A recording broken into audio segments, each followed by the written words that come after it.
Welcome to my YouTube channel my struggle for an education.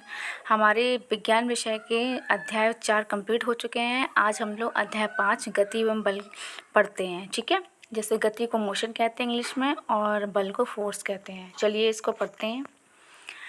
अध्याय 5 का जो गति एवं बल है उसमें क्या क्या पढ़ना है उसके बारे में हम लोग देख लेते हैं। गति उसके प्रकार पढ़ना है, दूरी विस्थापन पढ़ना है, चाल, वेग, त्वरण, गति के समीकरण, गति के नियम, बल व प्रकार को पढ़ना है। ठीक है, चलिए। अध्याय 5 गति एवं बल, मोशन एंड फोर्स। गति किसे कहते हैं? यदि कोई वस्तु समय के साथ स्थिति परिवर्तन करे तो उसका यह स्थिति परिवर्तन गति कहलाता है। जैसे आकाश में उड़ता हुआ पक्षी, फर्श पर लुढ़कती हुई गेंद, सड़क पर चलती हुई गाड़ी। अच्छा, नोट करके एक बात आप लोग लिख लीजिएगा कि यह ध्यान रखा जाए कि गति किसी वस्तु के सापेक्ष ही होगी, अर्थात यदि किसी वस्तु की स्थिति किसी स्थिर वस्तु के सापेक्ष समय के साथ बदल रही है तो वस्तु गतिमान है। जैसे पृथ्वी सूर्य के सापेक्ष गतिशील है, लेकिन किसी वस्तु की स्थिति किसी स्थिर वस्तु के सापेक्ष समय के साथ नहीं बदल रही तो वस्तु गतिमान नहीं है, वह विराम अवस्था में है। जैसे पृथ्वी पर स्थित वस्तुओं के सापेक्ष स्थिर है।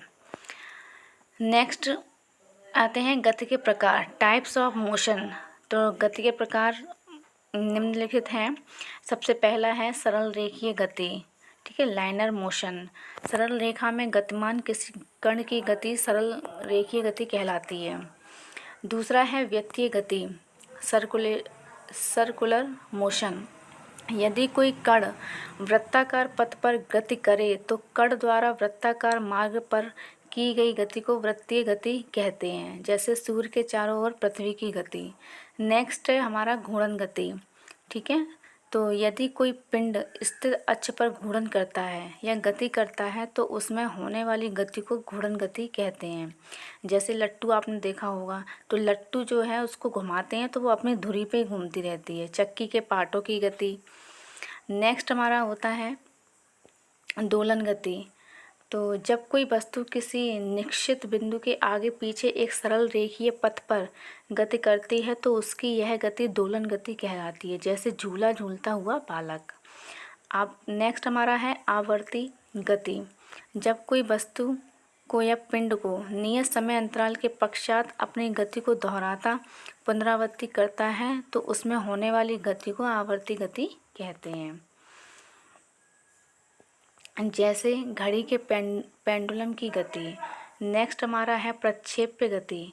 जब किसी वस्तु या पिंड को कुछ प्रारंभिक वेग देकर फेंका जाता है और गुरुत्व बल के कारण वह परवलयाकार पथ पर गति करने लगता है, इसी गति को प्रक्षेप्य गति कहते हैं। नेक्स्ट हमारा टॉपिक जो रहेगा वो हमारा रहेगा दूरी, डिस्टेंस। गाइस, आज के लिए हम लोग इतना ही रखते हैं। कल का जो हम लोग टॉपिक स्टार्ट करेंगे वो रहेगा हमारा दूरी, डिस्टेंस, विस्थापन, डिस्प्लेसमेंट। ठीक है, अगर आपको हमारा वीडियो ये अच्छा लगा हो तो प्लीज़ इसको लाइक करें, शेयर करें, कमेंट करें और चैनल को अगर सब्सक्राइब नहीं किया है तो प्लीज़ सब्सक्राइब करें। अगर आपको PDF चाहिए होगा तो आप लोग हमारे टेलीग्राम चैनल को ज्वाइन कर सकते हैं। इसका लिंक जो है टेलीग्राम का वो मैंने डिस्क्रिप्शन बॉक्स में दे रखा है। ठीक है, thanks for watching. Please like, share and subscribe my channel. Thank you all.